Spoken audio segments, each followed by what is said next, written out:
नमस्कार। आप देख रहे हैं प्रेम फैमिली चैनल यूट्यूब पे। तो दोस्तों, आज बात करते हैं केजरीवाल की। इस तरह से या केजरीवाल के पार्टियों की जो भी नेता हैं जो अंदर हैं, उन विषय में बात करते हैं।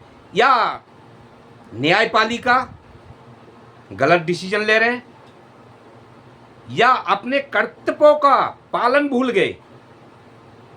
क्यों, उन्होंने क्या किस्में खाई थी उस टाइम पे, जिस टाइम शपथ ली थी कुर्सी पे बैठने की न्यायपालिका की।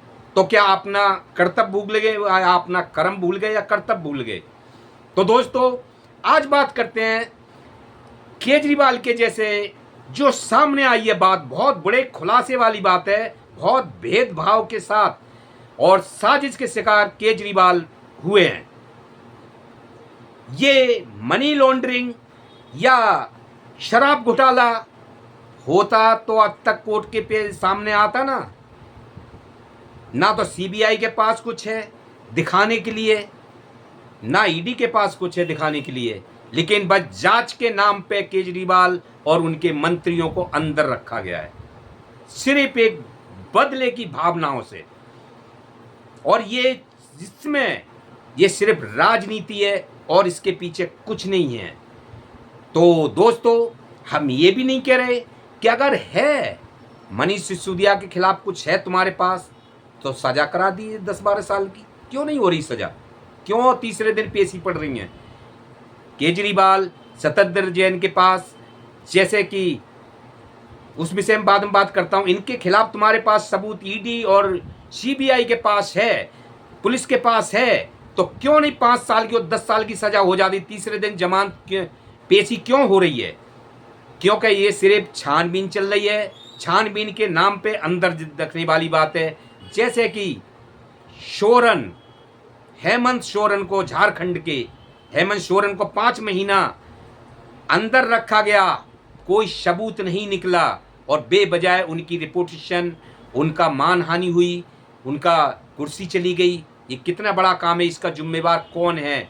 न्यायपालिका है, या फिर जो ईडी और सीबीआई पे न्यायपालिका केस करेगी, या इन पे कोई एक्शन लेगी, या केंद्र सरकार है?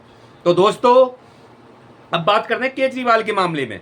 जैसे केजरीवाल की छोटे कोर्ट से, ट्रायल कोर्ट से न्याय बिंदु की बेंच ने बड़ा साफ सुथरा फैसला, नहीं किसी के दबाव में और नहीं किसी के पक्ष में, एक आम आदमी हो चाहे बड़ा आदमी हो, चाहे वो नेता हो चाहे वो आम इंसान हो, उसकी तरह उन्होंने भेदभाव दोनों पक्षों के सवाल और जवाब सुनते हुए न्याय बिंदु ने फैसला करा था। और वो बेंच ने साफ सुथरी ये बोला था कि तुम्हारे पास ऐसा कोई ठोस सबूत आज तक नहीं आप जुटा पाए जिससे कि केजरीवाल को जेल में ही रखा जाए, और केजरीवाल के हित में फैसला आया, जमानत दी न्याय बिंदु ने।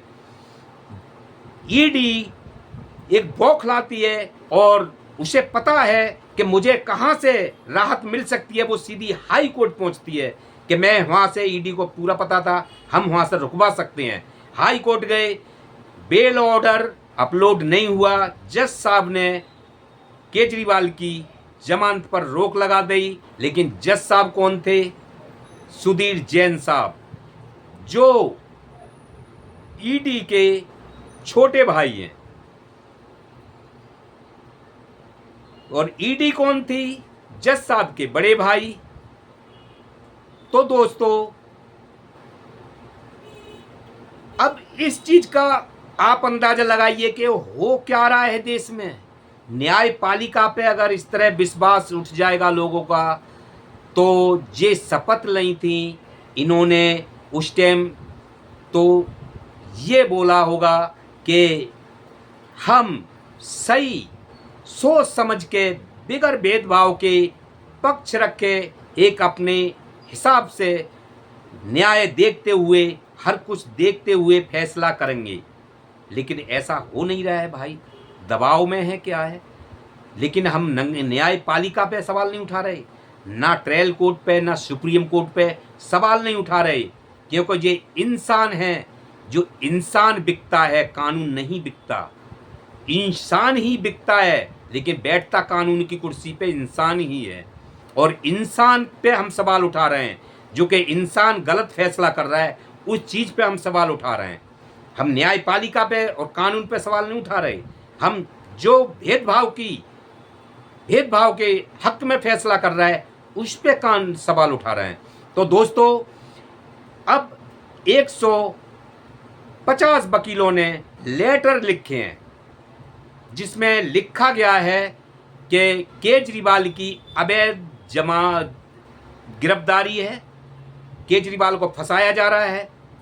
और इस तरह के कोर्ट के अंदर काम चल रहे हैं। जो लेटर किसको पहुंचे हैं? सुप्रीम कोर्ट में जस्टिस DYG चंद्रचूड़ के लिए,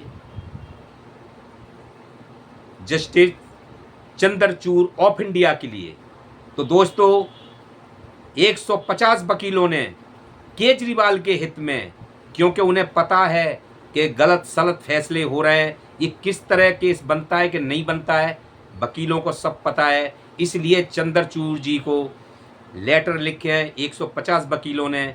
अब न्यायमूर्ति क्या डिसीजन लेते हैं, देश ऑफ इंडिया क्या डिसीजन लेते हैं, सर्वोच्च न्यायालय क्या डिसीजन लेते हैं, वो उनके ऊपर बात है। तो दोस्तों, आप देख रहे हैं प्रेम फैमिली चैनल। वीडियो अच्छी लगती है तो शेयर और सब्सक्राइब करते हुए हमारे कमेंट बॉक्स में राय ज़रूर लिखें। हमने ये साफ सुथरे लफ्ज़ों में कहा, हम न्यायपालिका पे नहीं सवाल उठा रहे, हम सिर्फ भेदभाव के फैसला देने वालों पे सवाल उठा रहे हैं। नमस्कार।